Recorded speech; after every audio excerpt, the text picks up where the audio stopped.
Shalom Bapak Ibu Saudara, hari ini kita akan merenungkan bagaimana kita dapat hidup dalam terang kemuliaan Injil melalui 2 Korintus 3-4.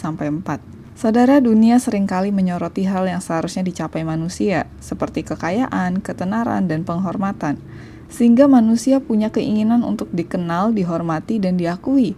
Tetapi kebanyakan orang yang sudah mendapatkan kekayaan, ketenaran, dan diakui juga masih banyak yang merasa takut, hampa, bahkan merasa hidupnya tidak bermakna.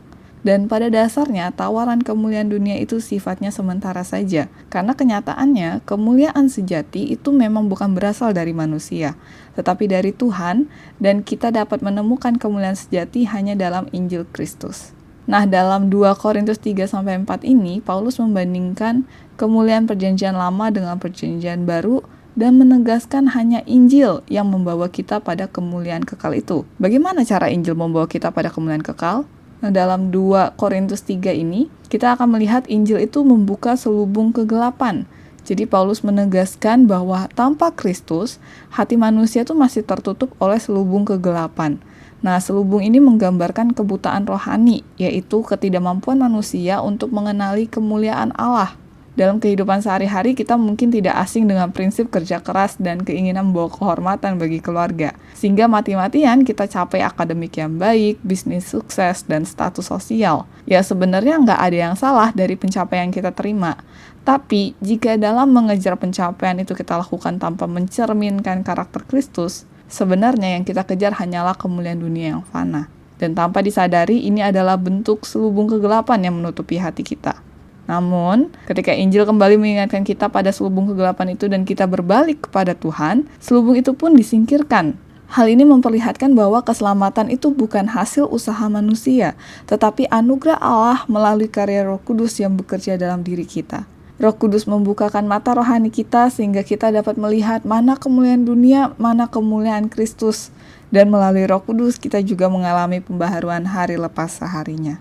Nah, sekarang pertanyaannya adalah, apakah kita sudah menyadari selubung dunia yang menutupi hati kita ini? Apakah kita juga masih terikat dengan kemuliaan dunia yang sementara itu? Maukah kita berbalik kepada Kristus dan mengalami kebebasan sejati di dalamnya? Saudara, menariknya di pasal 4, kita dapat menemukan hidup kita ini seperti bejana tanah liat yang membawa Injil. Bagian ini menggambarkan dua bagian penting. Yang pertama itu menyadarkan kita lemah dan terbatas. Karena seperti bejana tanah liat, kita tahu itu rentan, rapuh, dan mudah sekali pecah. Sehingga kita nggak bisa ngandalin kekuatan sendiri untuk mencapai kemuliaan kekal itu. Dan kedua, kuasa Allah dinyatakan melalui kelemahan kita. Saudara, sebagai orang percaya, kita pasti mengalami penderitaan, tekanan, dan penganiayaan.